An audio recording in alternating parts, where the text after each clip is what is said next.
How's the royal family? I pray that everyone is doing well. First and foremost, I'd like to thank Lisa Cabrera telling me about this very special full moon that we are having on 12/12/12.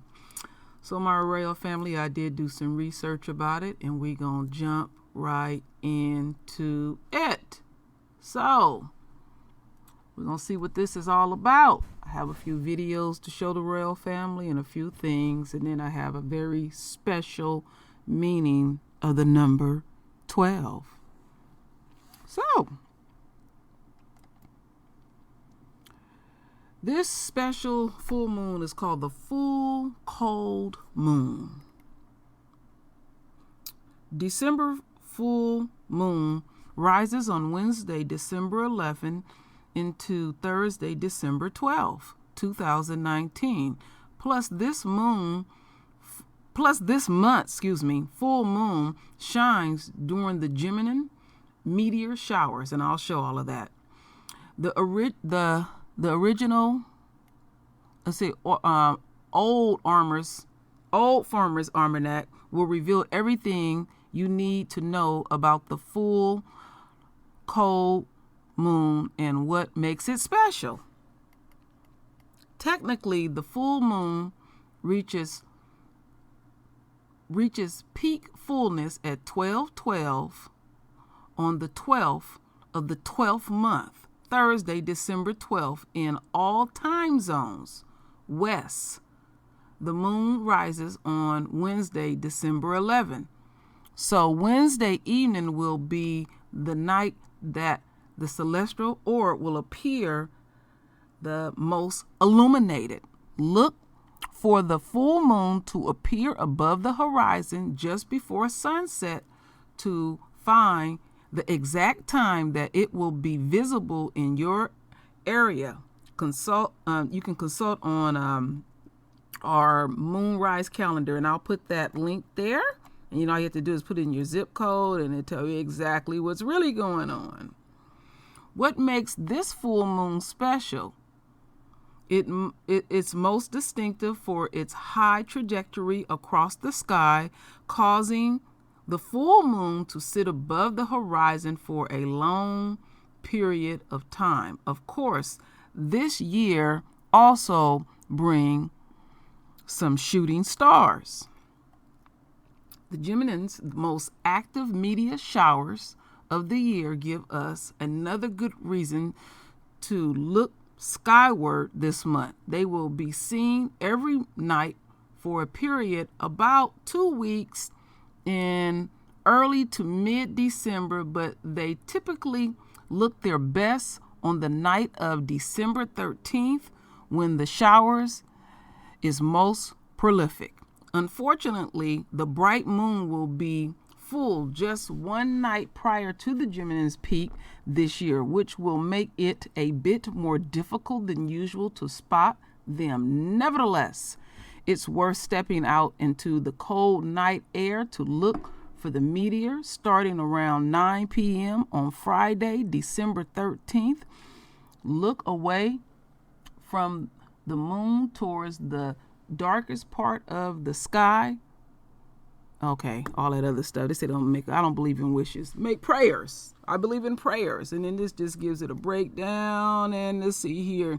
December full moon has traditionally been known as the full cold moon by the Native American tribes, since this is the month that hurls in the cold winter season. This full moon was also called the long night's moon by the native groups because it rose during the longest night of the year, which are near the December 21st winter solstice. The long night's moon name is also fitting because December full moon shines above the horizon for a longer period of time that most moons. Okay, so then they say, okay, I'm not getting into no pagan shit. I'm not getting into nothing demonic. I ain't into that at all. So I have a calendar here that I will also put in if people want to look at the phases of the moon. And they'll also send you emails too. This is pretty cool if you are into this, and you can see the different phases. Like we can go back here. Let me see. Okay, like here on the 10th, this is what the moon was looking like. Okay, and today is the 11th, and that's what it continues to look like. And then we're going to have 12/12. That's what it continues to look like. But you can see those different phases. So what we need to do is look at these few videos. Let's see if this is a quick short video. Let's listen to this real quick. It's 44 seconds. The final full moon of the decade will rise this week. According to the Farmer's Almanac, Thursday, December 12th at 12:12 a.m., the cold moon will become a full moon. It's also known as the long night's moon because of the longer, darker nights near the winter solstice on the 21st. So we continue to lose daylight up until that day. Still fascinates me how, with the numbers and the math, that we can figure out exactly when a moon is going to rise in a particular spot across the world. And all the, the eclipses and all that stuff, how you can narrow it down to just a few seconds. It is amazing. Would you like me to explain that to you right now, or we probably should get to it? I'd rather you go back into the advection fog. Can we do that again? All right, as we continue on, my royal family. Let's see here. What do I want to play next? Is it this one? Yes, I'm going to play this one next. Let's get into this a little bit deeper. There's a lot of activity going on in the universe in the month of December.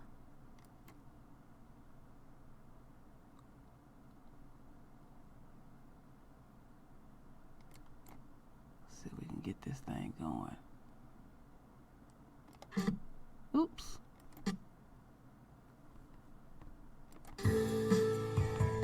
What's up for December? Venus, Saturn, the crescent moon, and Mars make close passes at dusk and dawn throughout the month.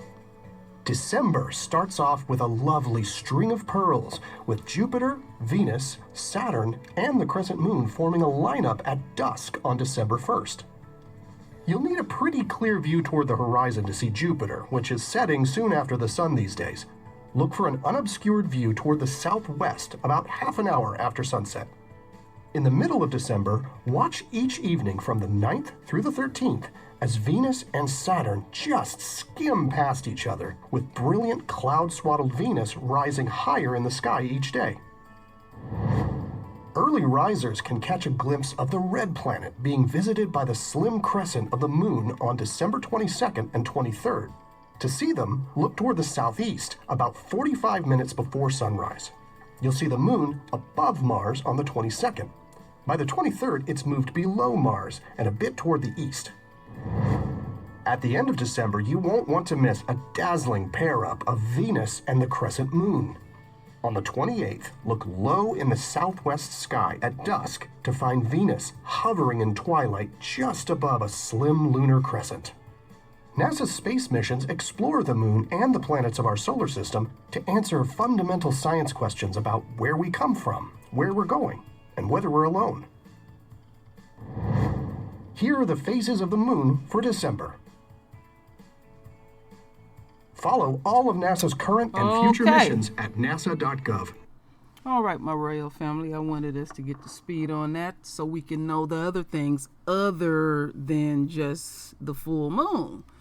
Okay, so now let's get into this next video. And we're going to enjoy the genuine from above and below, the meteor showers.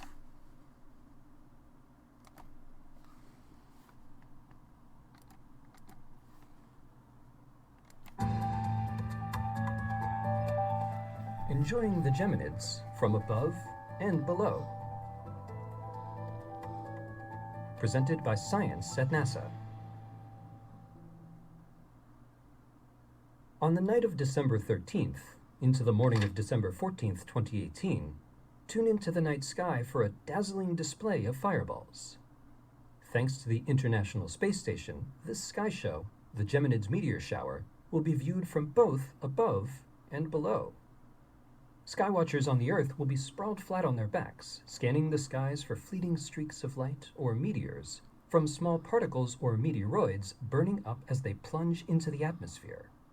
While most of those viewers won't be pondering what the shooting stars are made of, astronomers and planetary scientists will be. The Meteor camera on the space station will provide clues. Meteor records HD video from inside the Window Observational Research Facility, or WRF, looking through the highest optical quality window ever installed on a human space vehicle. This camera helps scientists identify and monitor the activity of meteors, from bolides, extremely bright meteors that typically explode in the atmosphere, to much fainter ones not visible to the naked eye. The camera is equipped with a diffraction grating, an optical component that allows incoming light to be split into selected visible wavelengths of light that are signatures of various elements, like iron, sodium, calcium, and magnesium. By measuring a spectrum or chemical fingerprint from the meteor, the presence of these elements is revealed. Meteor science principal investigator Tomoko Arai of the Chiba Institute of Technology in Japan says, "Our observations focus on annual meteor showers, such as Geminids and Perseids, because their meteoroids originated from known comets or asteroids, so-called meteor showers' parent bodies. The spectral information will tell us the chemical makeup of the meteoroids and of their parent bodies. This can help us understand their origin and evolution." The instrument also helps improve estimates of how much material actually enters Earth's atmosphere. Findings could help mission planners protect spacecraft and Earth from potential collisions with meteoroids. So, what parent body spawns the debris that results in the dazzling Geminids? Many researchers hypothesize that they are related to a rocky asteroid known as 3200 Phaethon, which passes closer to the Sun than any other named asteroid. Phaethon may be a rock comet, a dormant comet that has accumulated a thick mantle of interplanetary dust grains that can slough off as the comet nears the Sun. Phaethon may be an asteroid that was once rich in ice and organics like comets, originally located in the main asteroid belt, which has become active as its orbit has evolved closer to the Sun. Bill Cook of NASA's Meteoroid Environment Office offers another possible explanation for the Geminid source. There is another object, Apollo asteroid 2005 UD, that seems to be dynamically related to Phaethon and has physical similarities. Some researchers believe that 2005 UD, 3200 Phaethon, and the massive amounts of debris that cause the Geminids are all products of a larger object that has broken apart.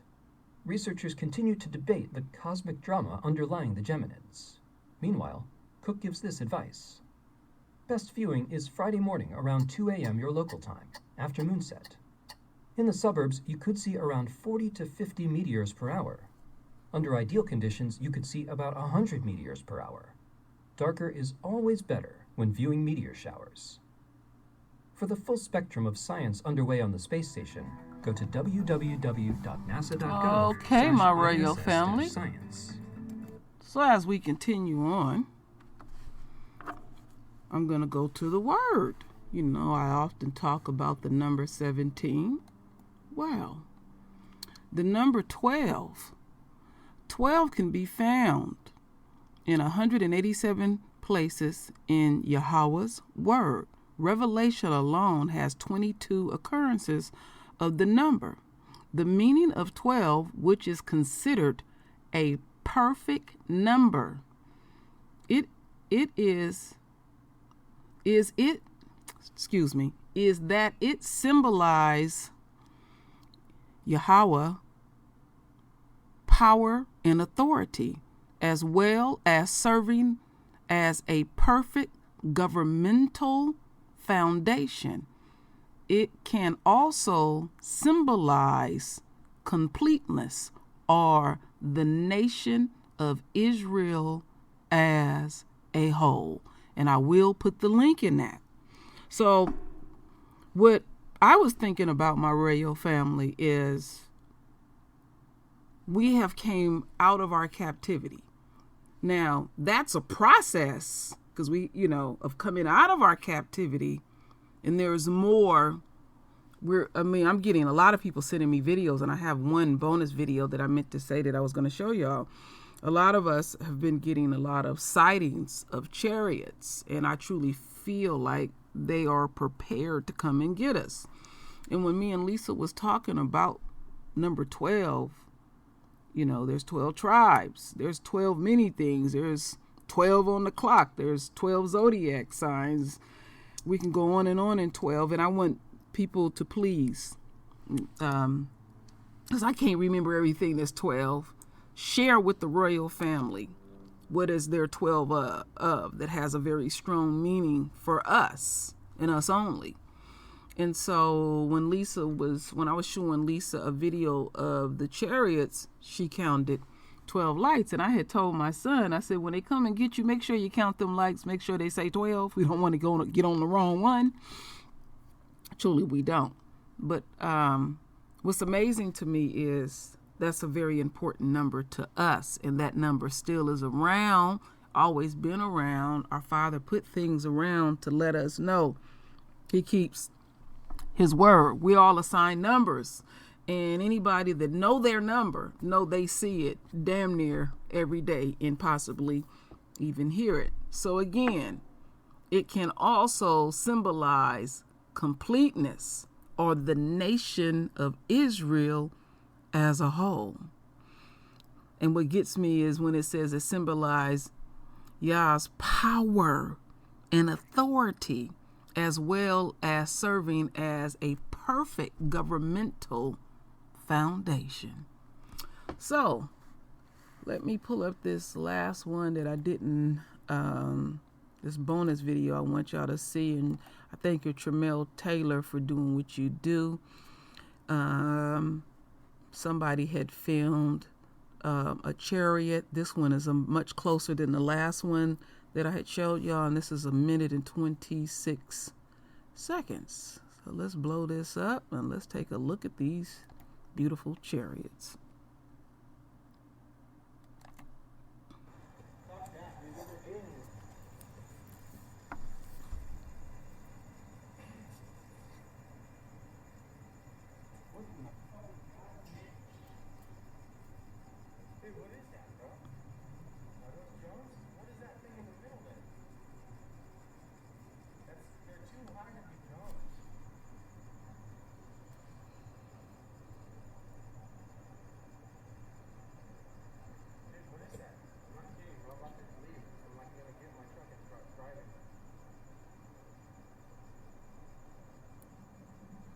You see it turn real slow. That's weird, buddy. And it's Noah's being watched. I can't tell if it's drones or what. It's not a drone. It's chariots. They look big. Yeah, and they're so high in the sky. The drones are tiny, but that's... Dude, we're all gonna die. Look at some of them are disappearing. Dude, they're fucking aliens, dude.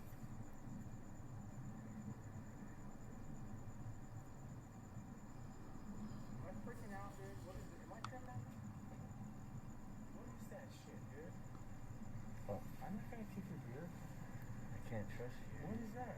Why can't you trust me? That's scaring the living crap out of the enemy. I don't know if you could hear that dude's voice. He was like, oh, we're gonna fucking die. What is that? Those are our folks coming to get us. That is it, and that is all. There is no need to fear. You know, Lisa had said something when she did her hangout earlier today, and I've been feeling this. I don't feel a sense of fear. Even though all these horrible things that are going on in the world, I don't feel fear. I don't have the kind of attitude Esau have, because they'll act like they're fearless and invincible and everything, because fear can save you. But I don't feel like, oh, we should be afraid, because that's something that the enemy has projected on us quite heavily in the universe. And so this is a beautiful thing, my royal family. So on 12/12, and they said it's even down to, if you really want to get to it, even 12 seconds, we will see the full cold moon. And then if anybody into watching the Gemini's meteor showers, bundle up, get out there and watch those showers. And that's basically it. And let's not lose sight of this too as well, my radio family, what the number 12, the 12 has a meaning and what it symbolizes to us. First and foremost, Yah's power and authority as serving as a perfect governmental foundation. And that is what we need. Our Father is our foundation. And then it also symbolizes completeness, or the nation of Israel as a whole. So completeness, either or. So if you say the nation of Israel, that is a complete nation.